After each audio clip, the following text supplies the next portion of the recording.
warahmatullahi wabarakatuh.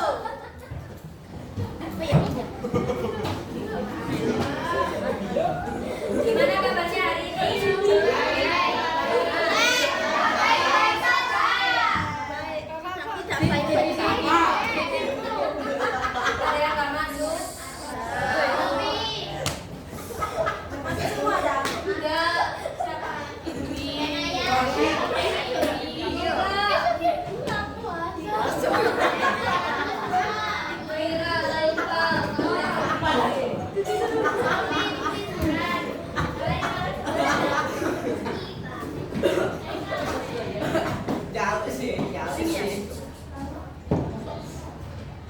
Oke, sekarang sebelum pembelajaran dimulai, kita berdoa terlebih dahulu ya. Berdoa mulai.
arti keringanan atau pelonggaran.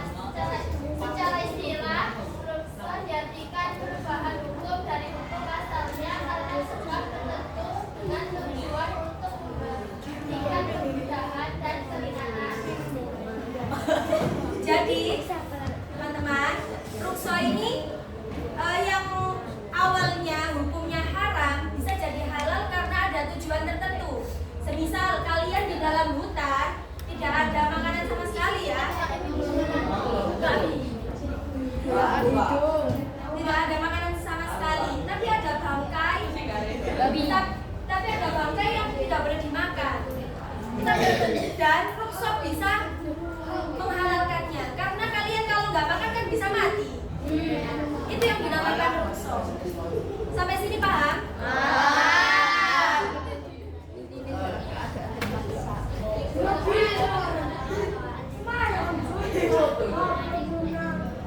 Hukum rukso dibolehkan.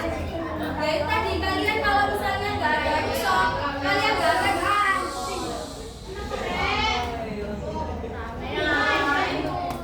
akan diringankan. Misal kalian kalau sakit puasa nggak? Kalau sakitnya kayak lambung gitu harus makan, puasa nggak? Nah, kalian kan milih nggak puasa kan? Nah, itu namanya rukso. Terus sholat, kalian sholat habis kecelakaan, apakah bisa dipaksakan untuk berdiri? Tidak. Hah? Siapa yang bilang bisa? Tidak, Kak. Bisa. Nggak bisa kan? Kalau misalnya kalian patah tulang, apakah bisa dipaksakan berdiri? Nggak bisa kan? Itu namanya rukso. Ya, paham? Coba dibacakan ayat ini.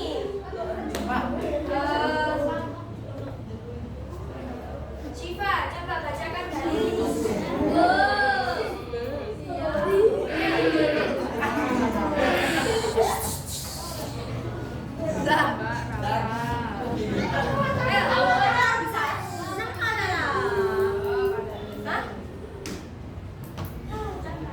Coba wes, Pandu baca ini.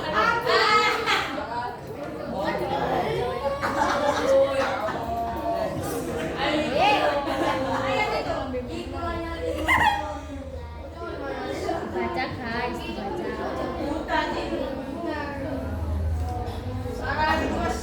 Jelas Sare tulisannya. Jelas. Ayo, Sofi. Baca sih ini. Tahu dulu. Tahu dulu.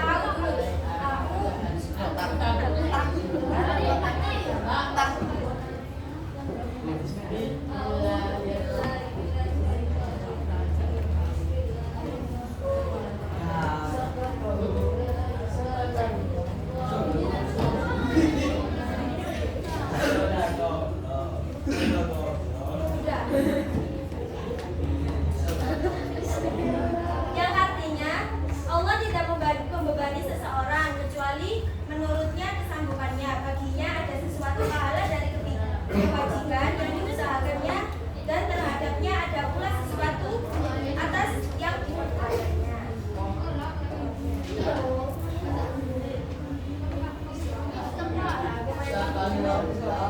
Rukso ada dua, dibagi dua. Yang pertama, rukso yang mengandung istihsan, kebaikan. Yang kedua, rukso yang menggugurkan hukum azimah. Yang pertama ini maksudnya apa, Kak? Rukso ini menurut kalian, misal tadi kalian memilih diri sendiri. Oh, aku ini sakit lambung, lebih baiknya saya nggak berpuasa terlebih dahulu. Itu namanya rukso istihsan. Tapi kalau rukso yang menggugurkan hukum azimah, yang awalnya hukumnya haram itu menjadi halal. Itu yang namanya rukso yang menggugurkan hukum azimah. Yang pertama menurut kalian pribadi baik atau enggak. Yang kedua menurut hukum asalnya, yang asalnya haram jadi halal. Jadi tadi contohnya kalau misal kita di sebuah hutan nggak ada makanan sama sekali, terpaksa kita bisa makan bangkai karena kita tahu keadaan kita kalau kita nggak makan akan mati. Paham sampai sini?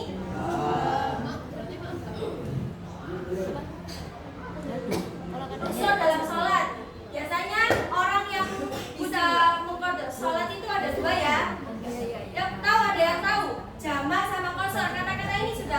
nggak di telinga kalian?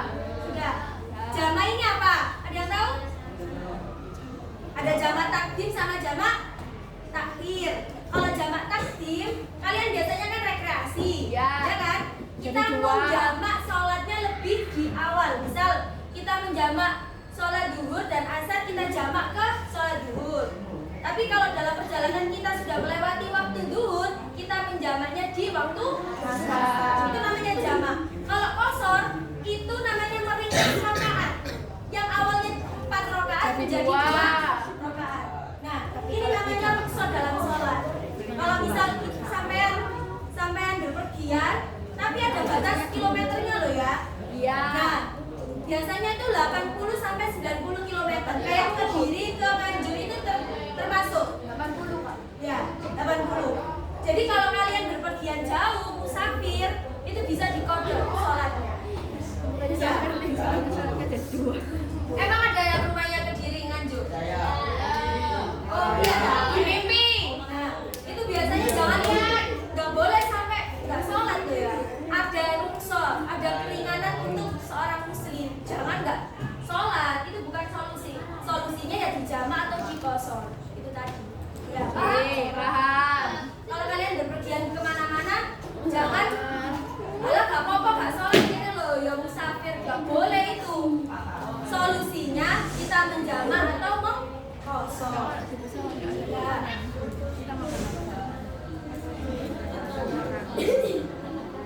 Rukhsah dalam berpuasa bagi orang sakit. Nah, biasanya kan kalian kan ada yang sakit sampai opname, ngamar, terus kena lambung, mah. Ada yang punya lambung?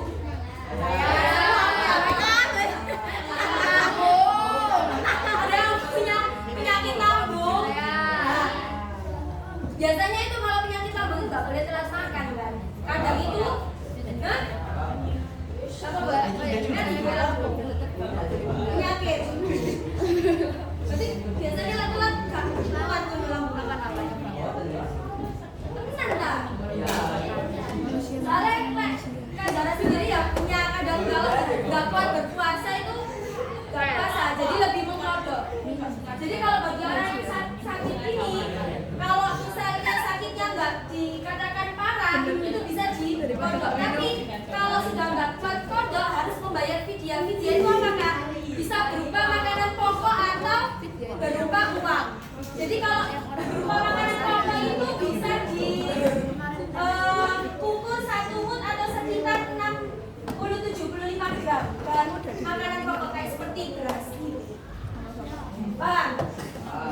Ya, jadi kalau sudah warah gitu ya, kayak nggak kuat, Tapi sama. ya guys nggak kuat, kodok puasa, terus nggak kuat, pokoknya nggak kuat harus membayar fidyah, nggak boleh nggak bayar. Itu soalnya sudah tanggung jawabnya. Kalau semisal sampean punya saudara-saudara yang sudah tua, lansia, itu harus membayar fidyahnya. Nggak boleh, kalau nggak kuat ya nggak boleh dipaksakan. Nanti kalau ada apa-apa kan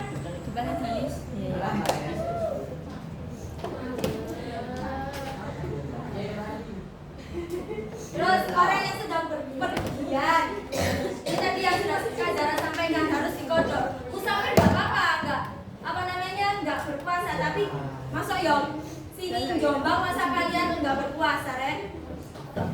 Kalau berpergian ke luar negeri itu nggak apa-apa. Jangan dekat. Amerika Utara. Jepang. Wanita Haid atau nifas, ada yang sudah haid semua ini yang perempuan.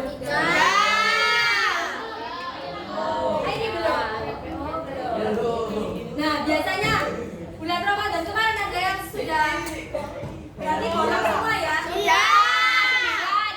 Sudah nyaur? Belum. Nanti Kak, Dekat-dekat puasa. biasanya mulai arah itu iku ngodoke iku mepet-mepet. Iya. Mepet puasa. Nah, Amin sebulan. ini enggak hanya untuk haid saja. Orang nifas itu orang yang setelah Melahirkan. itu wajib ngodoknya. Jadi sanak saudara kalian yang sudah melahirkan belum sempat puasa itu harus dihitung. Kalau bisa sudah waktunya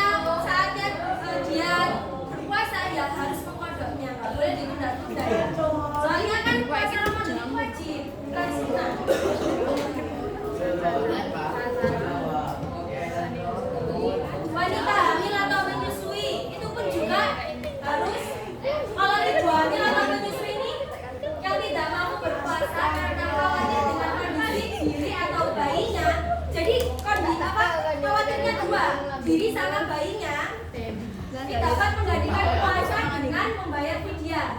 1 hari itu kita berpuasa sama dengan diukur sekitar 1,5 kg makanan pokok misalnya beras. Tapi kalau digantikan membayar uang itu sama dengan 60 per hari. Nah, kalau misal puasanya 30, kalau misalnya puasanya nggak puasa itu 30 hari, tinggal dikalikan 30 dikali 60 itu tadi. Kalau misal berupa uang loh ya.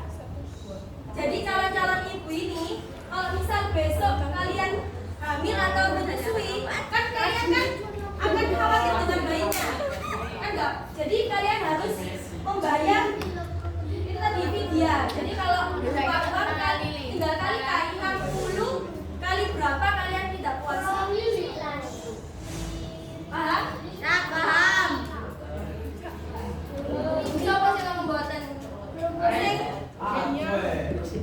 Sing lagi ya harus belajar, soalnya kan kalian kan besok jadi calon imam. Terus ini tadi yang sudah ada singgung orang tua kita yang tidak mampu. Jadi kalau orang tua kan kakek nenek kalian yang tidak kuat sama sekali berpuasa, senang lah.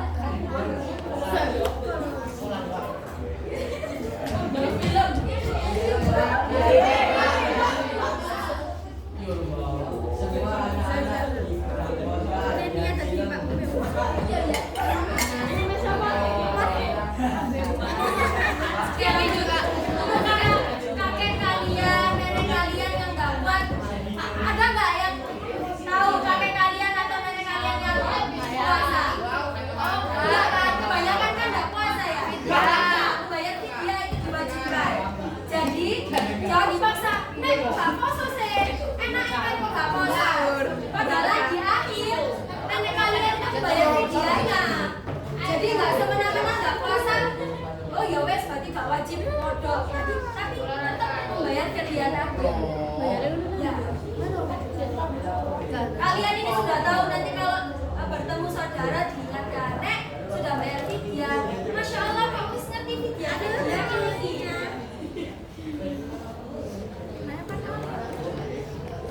Biru.